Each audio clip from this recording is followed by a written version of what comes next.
Shalom saudaraku, berjumpa lagi bersama dengan saya, Gembala Jemaat Gereja Isa Almasih Lawang Light Generation, dalam program Sapa Jemaat di Rumah.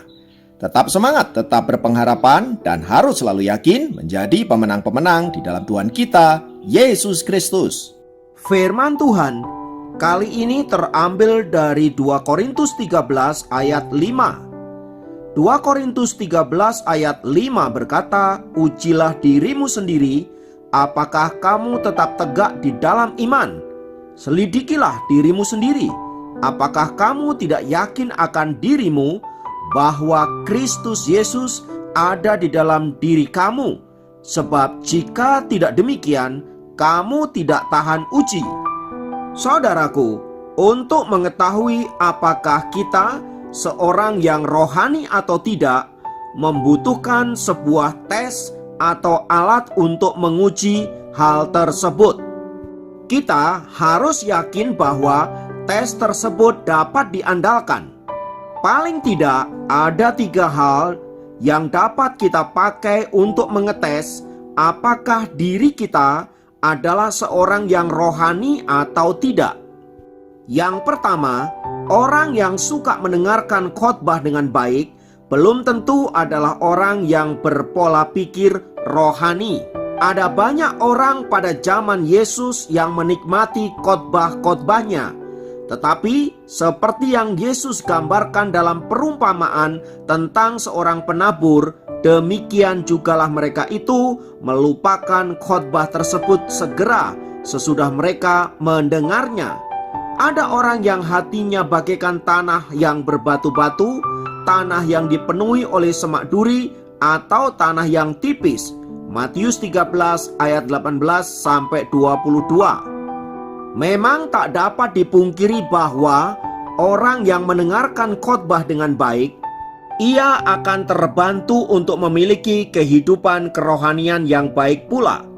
Namun demikian, ada begitu banyak orang yang suka menikmati khotbah-khotbah yang baik, namun ia tidak melakukan apa yang didengarnya itu. Dengan kata lain, ia hanya senang mendengarkan khotbah tetapi enggan untuk melakukannya. Mari kita renungkan sejenak, apakah bagian pertama ini juga sering kita lakukan? Bila hal itu terjadi, saudaraku, maka dapat dikatakan bahwa kita bukanlah orang-orang yang rohani. Tes yang kedua, orang yang dapat berdoa dengan lancar juga belum tentu ia adalah seorang yang rohani. Ingat, sebagian orang mempunyai karunia berkhotbah secara alami, tetapi ia sama sekali bukan merupakan bukti kesalehan mereka. Demikian juga dalam hal berdoa. Ada orang-orang tertentu yang fasih dalam hal berdoa, tetapi itu sama sekali tidak menjadi bukti bahwa ia adalah seorang yang rohani. Yang patut diuji adalah apakah seiring berjalannya dengan waktu, orang-orang yang memiliki karunia-karunia atau bakat-bakat dalam hal berkata-kata kepada Tuhan itu juga menunjukkan rasa hormat kepada Allah, kasih, kerelaan, kerendahan hati, serta kesediaan untuk melayani. Jika tidak demikian, maka dapat dipastikan bahwa kita bukanlah orang yang rohani. Sebab kekusukan dalam hal berdoa itu bukan merupakan bukti bahwa doa itu timbul dari suatu pola pikir yang rohani. Kekusukan dalam berdoa seringkali juga dapat bersumber pada keinginan yang begitu besar, ada masalah yang begitu berat, atau memang kefasihan lidah secara alami sehingga ia dapat menaikkan doa-doa itu secara khusyuk. Pertanyaannya adalah bagaimana kita dapat yakin kalau doa itu timbul dari sebuah pola pikir yang rohani? Hal itu mungkin dapat kita ketahui dengan cara menguji motivasi pribadi kita dalam hal berdoa. Kita yang memiliki iman Kristen yang murni akan mengetahui apakah kita memiliki motivasi yang benar di dalam berdoa tersebut. Bila suatu doa mendatangkan sukacita bagi orang-orang percaya, menyegarkan jiwa mereka, melembutkan akal budi mereka, dan meneduhkan hati mereka, maka saya yakin doa itu lahir dari hati nurani yang murni, itu lahir dari kerohanian kita. Mazmur 36 ayat 7-9. Dan bila doa itu merupakan pernyataan kasih kita kepada Kristus, maka saya yakin kita akan dapat menindaklanjutinya dalam perbuatan nyata. Yakobus 1 ayat 27. Barang siapa berdoa dengan sungguh-sungguh untuk saudaranya, tetapi ia tidak melakukan apapun untuknya, maka doa itu bukanlah lahir dari rohani yang baik. Karena itu, mari kita mengukur diri kita sendiri, apakah doa-doa yang kita naikkan itu adalah doa-doa yang berkenan di hadapan Allah, yang menunjukkan tingkat kerohanian kita. Tes kerohanian yang ketiga adalah, apakah iman kita seringkali digerakkan oleh sesuatu yang datang dari luar dan bukan dari dalam diri kita sendiri. Misalnya, iman kita baru terbangun bila kita mendengar kesaksian-kesaksian orang-orang sukses, kesaksian-kesaksian orang-orang yang sembuh dari sakit, kesaksian-kesaksian orang-orang yang menerima mukjizat dari Tuhan. Setelah mendengar semua itu, barulah kita mulai tergerak untuk ibadah dengan sungguh-sungguh, berdoa dengan sungguh-sungguh, memberi dengan sungguh-sungguh, dan lain sebagainya. Saudaraku, tanpa kita sadari, itu mau menunjukkan betapa rapuhnya iman dan kerohanian kita. Seharusnya lah iman dan kerohanian kita bangun di dalam diri kita sendiri lewat pengenalan akan Tuhan melalui renungan firman Tuhan, persekutuan pribadi dengan Tuhan, dan pengalaman-pengalaman berjalan bersama dengan Tuhan. Itulah sebabnya saudaraku, firman Tuhan yang tadi kita baca berkata dengan jelas, ujilah dirimu sendiri, apakah kamu tetap tegak di dalam iman. Selidikilah dirimu sendiri, apakah kamu tidak yakin akan dirimu bahwa Kristus Yesus ada di dalam kamu? Sebab jika tidak demikian, kamu tidak tahan uji. Firman Tuhan ini ingin menegaskan bahwa engkau sudah punya Yesus, Tuhan sudah ada dalam dirimu, dan olehnya engkau akan menjadi pribadi-pribadi yang kuat, yang tangguh, yang kokoh. Tetapi sayang sekali engkau seringkali tidak yakin akan hal itu, sehingga engkau selalu membutuhkan sesuatu yang datang dari luar, sesuatu yang memberi motivasi, sesuatu yang memberi stimulan, yang membuat kita kemudian, oh aku harus ikut Tuhan lebih lagi, oh aku harus berdoa lebih lagi, dan lain sebagainya. Kiranya lewat firman Tuhan ini saudaraku, kita kembali diteguhkan, kita kembali dipimpin dan dibimbing, bahkan ditegur oleh firman-Nya, agar kita terus membangun iman di dalam diri kita sendiri yang bertumbuh terus-menerus ke arah Kristus.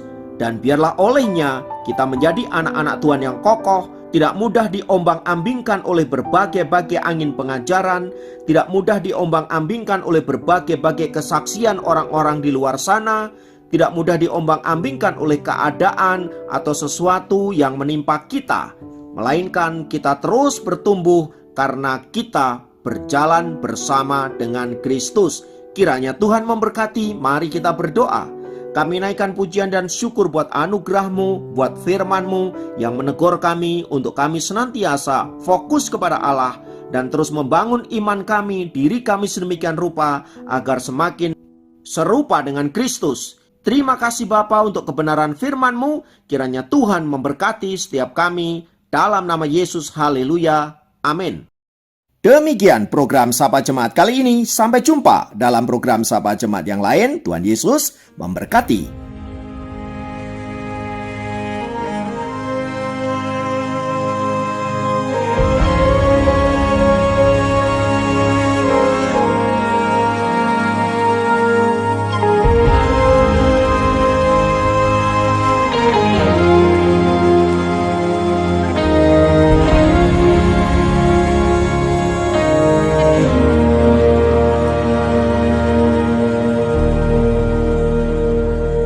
Ada tempat yang mulia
yang ku terima, kasih Yesus yang abadi mengalir di Kalvari.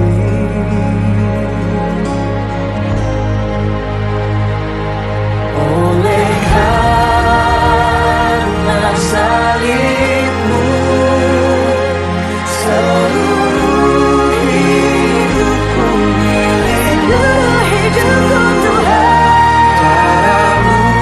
Darahmu sucikanku, kuasa salibmu pulihkanku.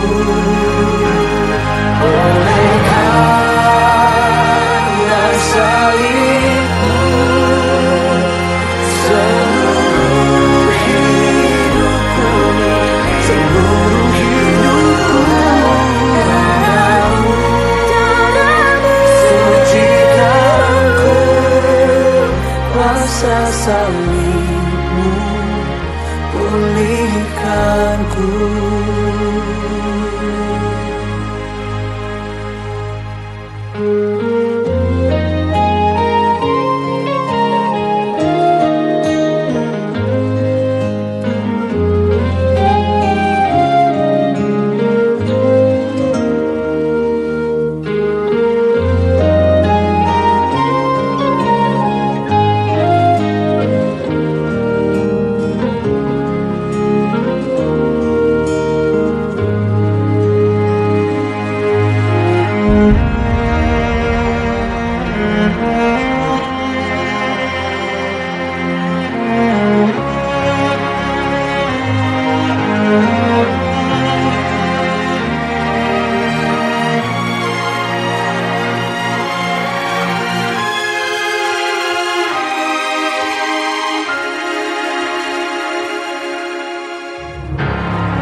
Salibmu pulihkanku, kuasa salib,